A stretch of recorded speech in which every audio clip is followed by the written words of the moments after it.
Hey guys, my name is Jack. I'm a 15-year-old innovator with the Knowledge Society, and over the past few months, I've been learning a lot about AI, machine learning, and its future applications in all industries and businesses.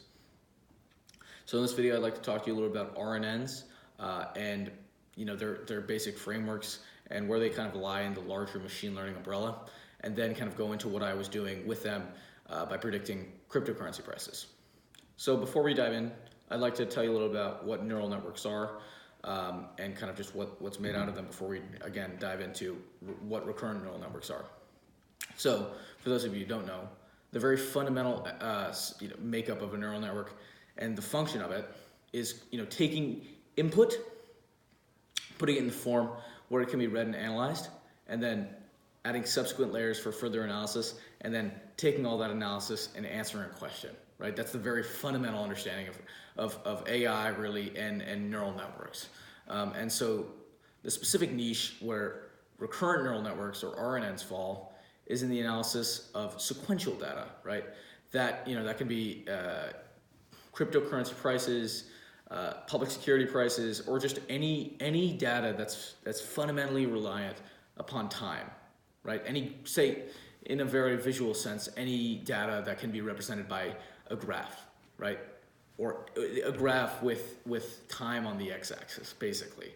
And so unlike other neural networks, the input in this specific one are what are referred to as time series. So like if you think about any market chart, a time series could be considered just a very small section of that, say 30 days of I don't know, the Tesla price, the Tesla stock security chart. And with traditional recurrent neural networks, prediction has been used by the analysis of just that one time series block. And the analysis methods kind of range, but primarily they look for the trend, seasonality, if there is any, and kind of those mixed together, among other things. And so for in a very general sense, it's quite accurate and it's pretty good. But that's essentially just a very fundamental, very basic understanding of RNNs and what they're capable of.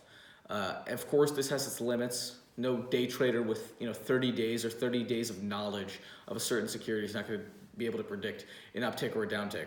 And it won't be beneficial necessarily to any trader themselves or others. And so what's been developed are what are called LSTM cells. So it's analyzing not only that 30-day mark, but 30 days before that and the 30 days before that. So it can understand the results of that 30-day period on the next one and the next one. And so with this breadth of knowledge and result, the algorithm will be able to build up an intuition for that certain security.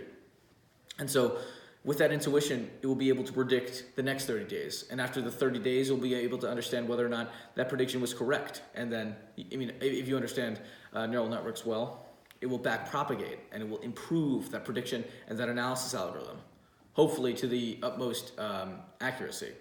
And so what I've done, and actually, before I actually get into my crypto project, I'd like to tell you a little bit more about LSTM cells.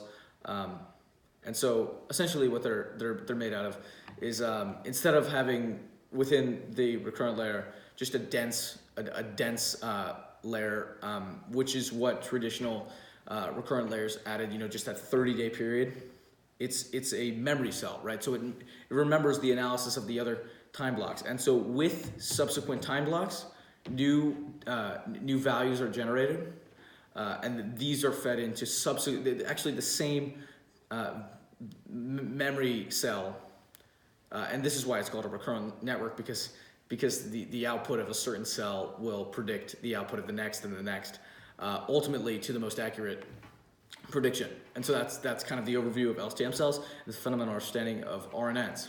So what I did was I analyzed the prices, both starting, closing, and future of the four most heavily traded coins on Coinbase. So I analyzed Litecoin, Ethereum, Bitcoin, and Bitcash. And so with these columns of already numeric numbers, it was very, very easy to analyze, right? But I took a different approach. Instead of analyzing the individual coins themselves, I took input and my framework was to predict the future price of Litecoin using not only the analysis of all of its past prices, but also that of the 3 other coins. So with this, you create not only an intuitive understanding of just the Litecoin market and its nature and movement, but also of the larger crypto market as a whole, because you understand the trends and the seasonalities of the other coins, right? And you back propagate, like with that public security example before.